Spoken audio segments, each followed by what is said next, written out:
What is going on, Stonebladers? Today we have a new matchup against Storm. Finally, we get to play against some combo. We're going to be on the draw. There's a few lessons to learn from this game, and I will talk about them as we continue on. But let's get started with the good stuff. Let's roll that beautiful bean footage. We have a nice pair here. We have a nice pair here. We have a nice pair here. Anyway, this hand's not all that bad. It's not powerful, but the power of Brainstorm with multiple fetch lands, you can really start sculpting your hand. I'd pretty much keep this just about against anyone, even against Storm. If I knew it was them, I'd be like, yeah, I'll keep this as long as they don't have a turn 1 kill. Or a turn 2 kill, we'd probably be able to manage to do pretty well as long as they don't have the best hand in the world. Anyway, let's keep this. It's funny, we've played against so many Dark Depths opponents lately that it's kind of refreshing to see something different. Okay, first turn preordained, that's fine. So immediately, my thoughts are going to be either Storm or like Show and Tell. Perfect draw. Let's play Polluted Delta. I don't want to ponder here. Given the fact that I think it is going to be a combo deck, they do play discard, assuming they're playing black here. So I like playing Polluted Delta. And if I need to, what I can always do is respond to a Thoughtseize or a Duress and simply hide my Force of Will. So that was going to be the chosen path there.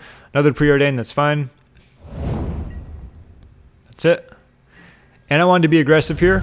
So against Storm, I love being able to have my mana up, and in a situation like this, I want to get Island and I want to Brainstorm simply because I understand I am going to be getting 1 card back, but at least it allows me to see 3, fetch away them, and have my mana up on my second turn, which is important. Okay, actually, ironically enough, this looks like it actually might be a pretty solid card, but let's look at all of our cards here. And that's a good thing I didn't fetch for Tundra, simply because I had other fetch lands where I could have, and now that I didn't fetch Tundra, this can be even more powerful. So pretty much there's going to be 1 card that I don't want here, and it's probably going to be Island. So Island, and then any other card, because I'm going to be drawing it. Okay. And since I know what's on top, come on, we are doing nothing. If I need to, I can once again fetch and Brainstorm to hide something. Okay, this was interesting. So I did want to respond to this because I do play Spell Pierce, I do play Spell Snare. So first and foremost, I want to fetch. Excuse me. Fetch. Fetch. There we go. I wanted to look at 3 fresh cards, and like I said, I do have a fetch land, so I don't mind, you know, seeing one of the cards when or drawing one of the cards next turn. Okay, and this is pretty much crap. That's fine. We didn't get what we wanted, but we know what we don't want here. So here's pretty much going to be Batterskull, and then probably Arid Mesa. Here we go. And what'd they get? Okay, they got a Thoughtseize, and this is really good. So they're on turn 3, and they don't have any land. Ho ho! Hello! Back to basics against Storm. Let's play Arid Mesa. Let's play Arid. Oh, we got to get to main. There we go. Crack. Plains. Tap. Tap. Tap. Back to basics against someone who is being a little overzealous when it comes to the non-basics. Well, actually, they had a Misty Rainforest, and they chose to crack that. Then I guess they randomly drew that one. So this is what I'm talking about when it comes to back to basics. Sometimes it will, you know, it'll be in your main, you'll have 1, you'll have 2. It'll just win you games out of nowhere because either they fetched improperly or the combination of they drew, like, you know, an Underground Sea to go with it. Not bad. Cool. Land. Okay, there's that. What do they got? Okay, so given the fact that they had used an Infernal Tutor previously to get 2 Thoughtseizes, there's a very good chance they can go off maybe another Dark Ritual, Thoughtseize, whatever else they have. They're probably going to be up to no good here, so because of that, I actually decided to force, probably pitching Ponder since I have 2 of them. And since they played a land, they would need to have a Lotus Petal in order to make that work. They never played one before, so I'm on the assumption that they're not going to have it now. What do we got? Okay, this is perfect, given the fact that they are a deck that draws cards. What I want to do here, since I have 4 mana, I can actually make the most of my hand. What I want to do first is Brainstorm. That'll leave me with 2 mana open, and then of course I can bring in a Polluted Delta, shuffle away the crap, and then play Narset to get even more cards and lock them out from drawing. So first, let's move to main. Brainstorm. Brainstorm. Okay. These are some good cards. So let's look at the cards that we don't want. First and foremost, it's definitely going to be a Volk. Next, it's probably going to be Arid Mesa. Blue is going to be much more important than white here, so it should be Volk and Arid Mesa. Perfect. Let's play Polluted Delta. And let's play Narset.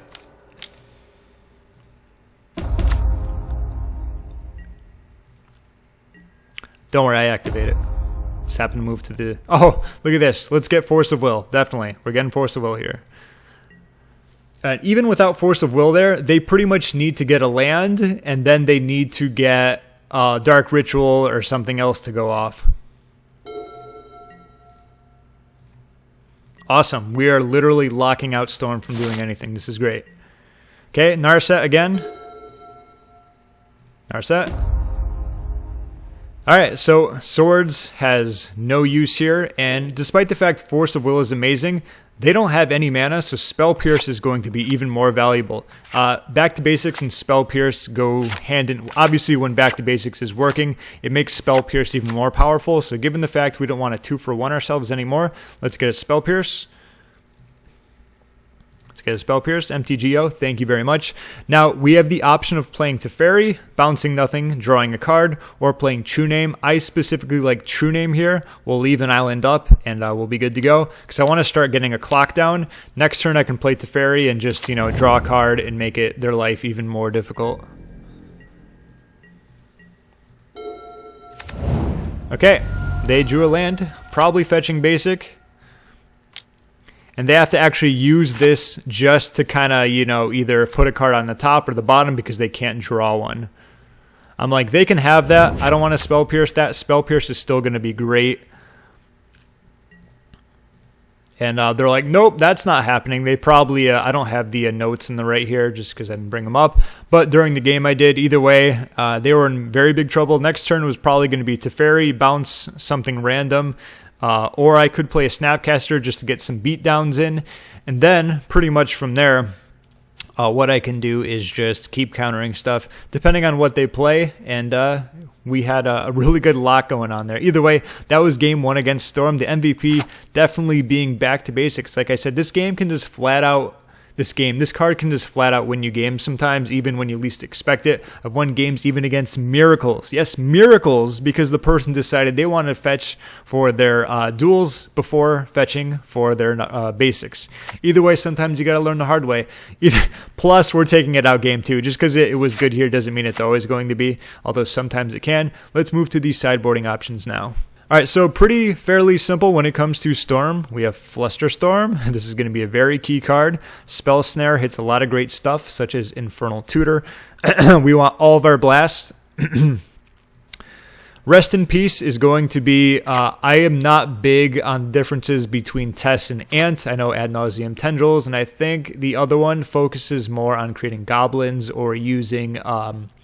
the red cards, Past in Flames, you know, where they can get more cards from the graveyard. Either way, Rest in Peace and Surgical Extractions, it's really going to be up to you and your play style. I'm not the greatest at playing Storm because I still am not...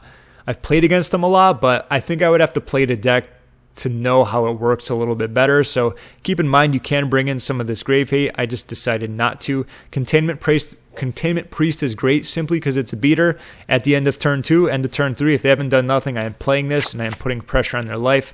Same thing with Vendilion Clique. Then, of course, we have Force of Negation. Now, last but not least, not this game, but in the future, I am going to consider bringing in Engineered Explosives. I noticed a lot on games 2 and 3. What Storm players will do is just constantly play out their Lotus Petals. They will play out their... Lion's Eye Diamonds. And I figure, like, if they're just going to do that, eventually I'm going to be able to use this and just destroy all of them. So that's something to keep in mind that I might want to bring in later, given the fact that there are a lot of good cards that I can take out. So these are the 8 cards I'm bringing in. First and foremost, I'm taking out a Plains. I usually take out a Plains simply because I'm not going to be using many of the Plains cards, which includes Council's Judgment. I take out all my plows unless I see something otherwise, like, Xantid Swarm or that other creature where if it attacks, I pretty much can't do anything. And then last but not least, ironically enough, in this game, I think I took out Jitte, although it's tough to say. It's good to be able to get it and shuffle it away, although that's going to normally be for the long game. So either way, it's pretty much most of the white cards. I still have Stoneforge in there, and then the rest. Oops, let me do this. Back to basics. I know this game I took out Jitte because I'm pretty sure 2 Stoneforges came into play, and I'm like, damn, I don't have Jitte. So maybe it was like 1 Swords in there just in case they had something. But I think this was the plan that I did. So make sure everything is good here. Narset's good, like we saw. Teferi can be good. It's not the best in the world because they can always just play like a Veil of Summer first, so you'll have to counter that, and then they can go off. But either way, that looks pretty good. We got a lot of protection. We got a lot of counter spells. Unfortunately, our clock isn't going to be the fastest in the world, so we need to rely on kind of making some good moves and so on and so forth. Let's put these. I mean, when you look at it, there's a ton of counter magic. Counter, counter, counter, counter, counter, counter, counter, then counter, helps to counter, counter, and we have counter, counter, counter, counter. Oh yeah, Jace the Mind Sculptor. That's also another one that you can probably take out. The fact that it's blue isn't that bad because it pitches the force, but either way, there's a lot of flex spots in terms of what you want to take out and what you want to keep. Usually, I guess if you wanted to bring in some graveyard hate, there's plenty of room for that. Either way, let's move to game number 2 against Storm. So if you've seen one of my previous videos where I played against Bobo Baggins, if you know the name Bobo Baggins, you'll know exactly what I talked about and the really big oopsie daisy that they made that allowed me to get back into the game and really take advantage of their mistake and, of course, win. There is a very big mistake in this game. You'll see it when it happens. It'll probably be really funny, so get ready for it, and I'll also talk about it, how it's happened before. But either way, no more spoilers when it comes to that. I don't like this hand too much. Batterskull is pretty much like having one less. We have too much land. While this can stop some stuff, while this can get rid of a Brainstorm or whatever, it's just not good enough. There's not enough going on, so I'm mulliganing this. It's helpful that we're on the draw as well, okay? This isn't a whole lot better. At least I have a Force of Will. At least I have a Ponder. However, like I said, I don't want to go any less than this. At least I have some type of interaction, so a really strong hand from them would be really bad. Anyway, I'm keeping this, and I'm getting rid of the Plains. We have our Plains right here, so we're good.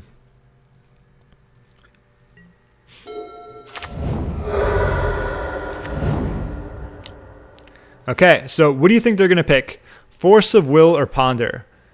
It's an interesting spot here because Ponder can obviously help me dig for more and get a better hand. Force of Will be a 2-for-1, so we shall see. Okay, so they went for Ponder. So that's actually, either way you go, it's a pretty good one. But I probably would have done the same in their spot. We don't want to play this because then they'll have perfect information. So here it's either going to be Tundra or Volcanic Island. However, by playing Volcanic Island, I can't bluff having a Red Blast, but that means I would have had to draw it there, so probably would have been a little bit more threatening to play a Volcanic Island right there. And speaking of Red Blast, okay, and there you go, I draw one. So they know about all these cards. Let's obviously play our Volk now and not play Stoneforge. And I believe they didn't, I believe they shuffled when it came to their Ponder as well. And that was their turn 2, and they didn't play a land, which is good, because now they have the Brainstorm, and they played right into our Pyroblast. So they had a very slow hand, which is probably the reason why they got rid of the Ponder, kind of to match their hand to slow the game down, which makes perfect sense.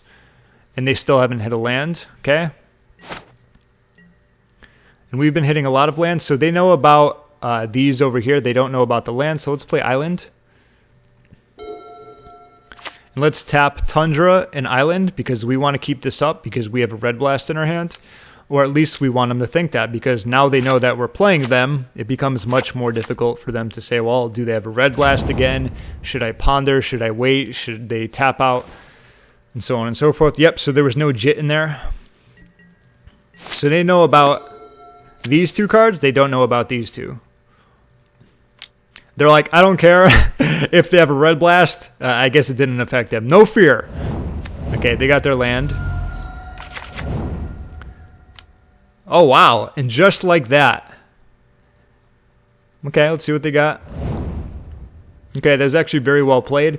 If I wanted to stop that, I would have had to Force of Will their Dark Ritual, but I couldn't do anything anyway. Go ahead, take my Force of Will. And it looks like they are going off now.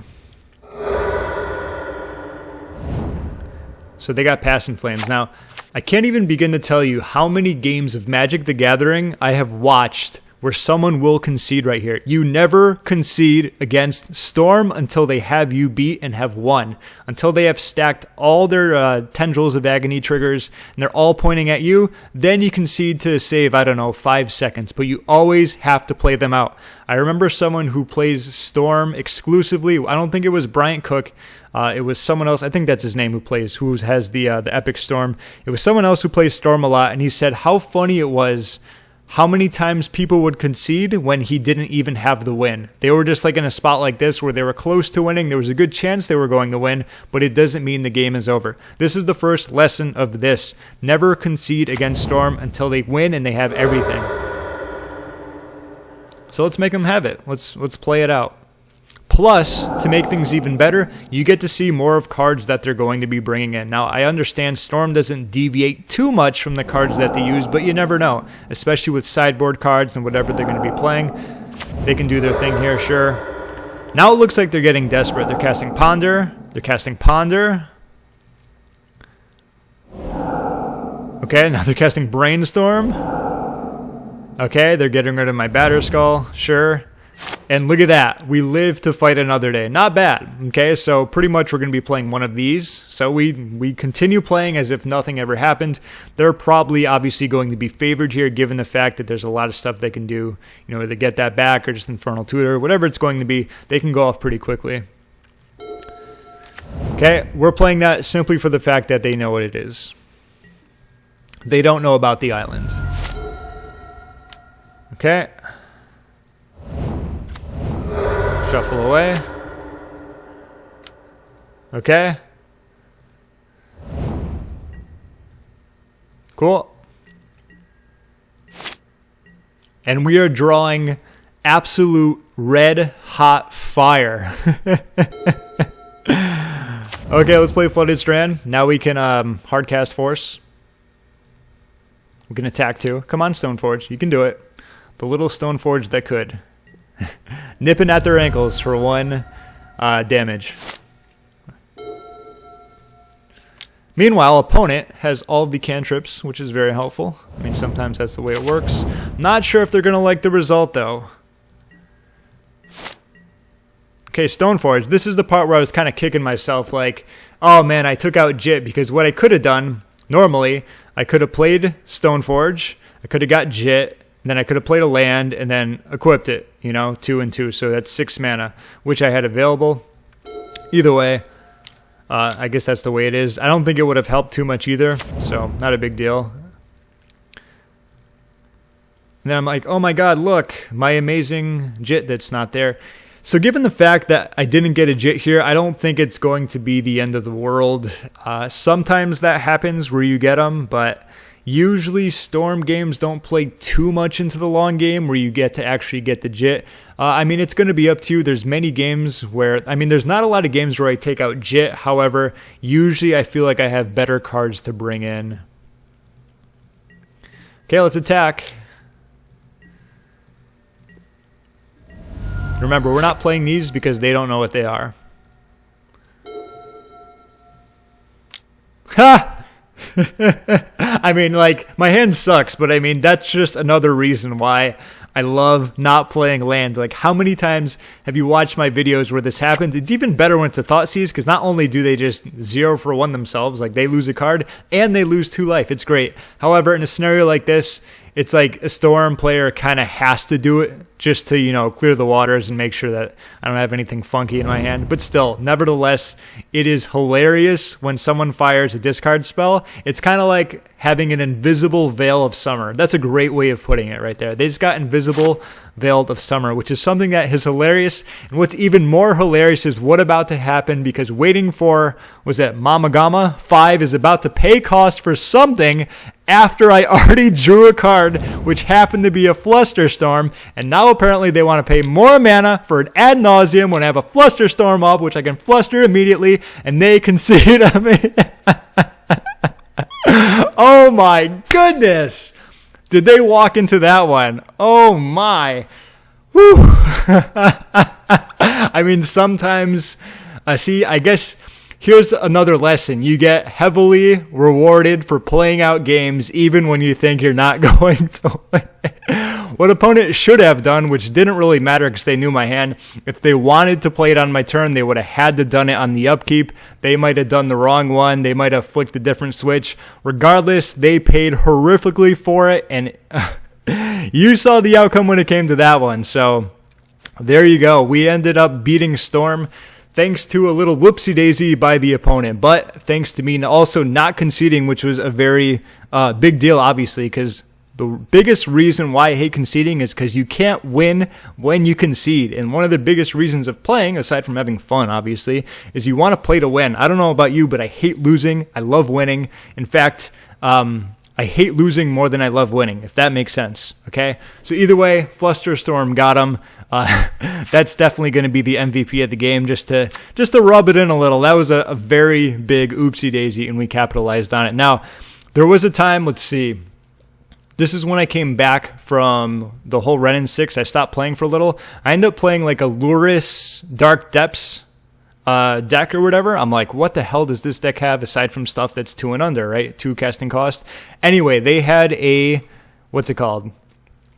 A Bob there, Dark Confident, and they also had a Merit Lage. Okay, so I'm like, I don't think I need to plow it on their turn. You know, I have a Flusterstorm and I have a Swords To Plowshares. So what I did is I wanted to do it on their upkeep. However, the Bob trigger went off. I'm like, fine. Like, what is it that they could possibly draw anyway? They ended up drawing off the Bob trigger a Veil of Summer.